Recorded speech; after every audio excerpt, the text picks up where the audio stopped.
गुरुर्ब्रह्मा गुरुर्विष्णु गुरुर्देवो महेश्वरा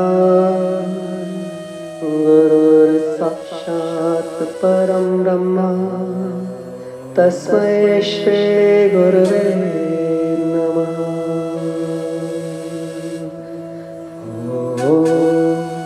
नमस्ते भारत, मैं विवेक योगाचार्य आप सभी का अपने इस YouTube चैनल पर स्वागत करता हूं। ईश्वर से आप सभी के अच्छे स्वास्थ्य की मनोकामना करता हूं। आज हम करेंगे 2 आसन, एक नहीं 2 करेंगे, और वो इसलिए करेंगे क्योंकि ये दोनों आसन बड़े ही एक जैसे लगते हैं और इसका फ़र्क हमें जानना ज़रूरी है। बड़ा छोटा सा फ़र्क है और इस छोटे से फ़र्क में ये 2 आसन अलग अलग हो जाते हैं। वैसे दिखने में एक जैसे लगते हैं, तो वो है आसन का नाम है उनका, एक है पर्वतासन और दूसरा है अधोमुख श्वानासन। तो ये 2 आसन ऐसे हैं जो बिल्कुल देखने में एक जैसे लगते हैं, दूर से देखें पोस्टर तो लगभग एक जैसे लगते हैं, बस छोटा सा फ़र्क है और उसको ही समझ में आता है जिसको ये फ़र्क पता है। तो आज हम इसके ऊपर सब आपको मैं बताऊंगा कि कैसे उसको करना है और किन लोगों से नहीं करा जाता वो भी समझाएंगे और कैसे वो कर सकते हैं ये भी बताएंगे, और राइट पोस्टर्स दोनों के क्या क्या हैं उसको हम समझेंगे, कौन कर सकता है और कौन नहीं ये तो आपको पता ही है, डिस्क्रिप्शन बॉक्स में हमने देखना है।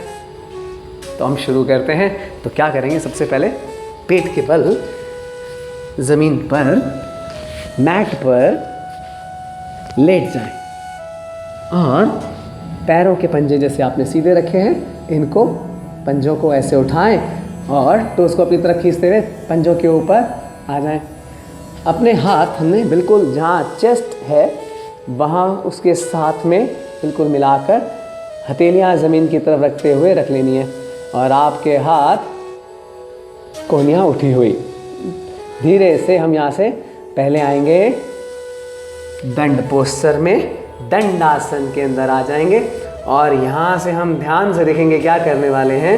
अपने हिप्स को ऊपर की तरफ उठाते जाएंगे, ज़मीन की तरफ आपकी हील चलती जाएगी, घुटने बिल्कुल सीधे, हील ज़मीन पर, एक बिल्कुल सीधा लाइन हिप से लेकर हील तक। और अब क्या कर रहे हैं हम, ध्यान से देखेंगे कि पर्वतासन कैसे बनता है। जब आपके हाथों के बीच में आपके कान बिल्कुल, कानों को हम जब बिल्कुल हाथों के बीच में रखते हैं तो ये बन गया पर्वत आसन। इसमें आपकी कमर से लेकर हिप तक बिल्कुल सीधा होना चाहिए, एक तिरछा जो एंगल जैसे पहाड़ की चोटी की तरफ जैसे बढ़ते ऐसे तिरछा बना हुआ होना चाहिए। तो ये पैर और हाथ की पोजीशन हो गई। अब यहाँ से छोटा सा फर्क देख लेंगे, होता क्या है कि अधोमुख श्वानासन कैसा होता है। उसमें क्या सकते हैं हम, धीरे से हल्के से पहले तो पैर खोल लेते हैं, हील वही ज़मीन पर लगी रहती है, आपके पैर के पंजे लगभग 1 से 1.5 फुट के बीच में खुले होते हैं। और उसके बाद आपने क्या करना है, बिल्कुल पैरों को वैसे ही खींच के रखना है और धीरे से फेस को ज़मीन की तरफ पुश करते जाएंगे, ज़मीन की तरफ पुश करते जाएं।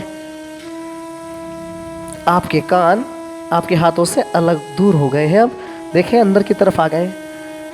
या तो आपके पैर के पंजे अपने देखने हमने, या ये सोचे कि हमने सर को ज़मीन पर लगाना है। तो ये बन गया अधोमुख श्वानासन। बड़ा छोटा सा फ़र्क है, तो इसको जानने के बाद आप कभी भी इसको देखेंगे तो समझ में आ जाएगा कि इन दोनों के बीच में फ़र्क क्या है।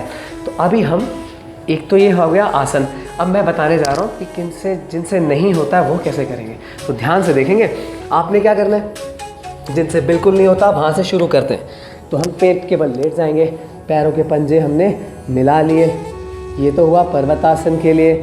तो पैरों के पंजे मिले हुए, पैर बिल्कुल सीधे, हाथ वही अपने चेस्ट के साथ बिल्कुल रखे हुए।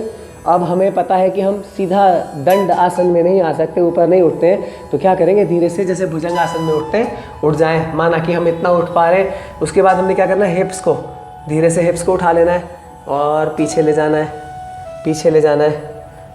पैरों को और हाथों को अपने डिस्टेंस से अलग नहीं करना, सिर्फ हिप्स पीछे जाएंगे और क्या करेंगे, आप खड़े हो जाएंगे पैरों पर, दिस ऐसे, और अपनी हील ज़मीन पे लगाने की कोशिश करेंगे। अगर आपकी हील ज़मीन पे नहीं भी लग रही है तो अब आपको समझना है कि आपने क्या करना है। तो पहला काम तो क्या करना है, आपके हाथ बिल्कुल सीधे कर लेने, हिप्स को पीछे की तरफ पुश करते जाना है और अपने कानों को दोनों शोल्डर के पास, ना तो नीचे ना ऊपर। पर्वतासन कब, जब आपके हाथों के बीच में आपका दोनों कान आ रहे हैं। और उसके बाद क्या करेंगे, अब लगता है कि भाई हील तो ज़मीन पे नहीं लगती है, तो क्या करने वाले हैं, हम हिप्स को ऐसे खिंचा रखेंगे और धीरे से पैरों को हल्का सा आगे ले आएंगे। और जब लगे कि अब इतना आगे आ चुका है कि हमारी हील टिक जाएगी, तो उस जगह पर आके रुक जाएं और हील टिका लें और फिर अपना आसन बना लें। तो ये तो बन गया। इस तरह से ही प्रैक्टिस करनी पड़ेगी। जब अच्छा आने लगे तो फिर थोड़ा दूर रख लें पैर और फिर लगाने की कोशिश करें। जब तक एक्चुअल डिस्टेंस तक नहीं आता है तब तक आप रोज़ थोड़ी थोड़ी सी प्रैक्टिस करेंगे तो कुछ ही हफ्तों में आप पाएंगे कि रियल डिस्टेंस पे आने के बाद भी आप पर्वत आसन ध्यान से और ढंग से कर पाते हैं। यही टेक्निक आपने उसमें लगानी है। उठने का तरीका सेम रहेगा, उसमें थोड़े से पैर खुले हुए, आप फिर वही जा रहे हैं नीचे, आपकी हील ज़मीन पे नहीं लग रही, आपने हाथों को स्ट्रेच करा, कंधों को स्ट्रेच करा, फेस को ज़मीन की तरफ पुश करा।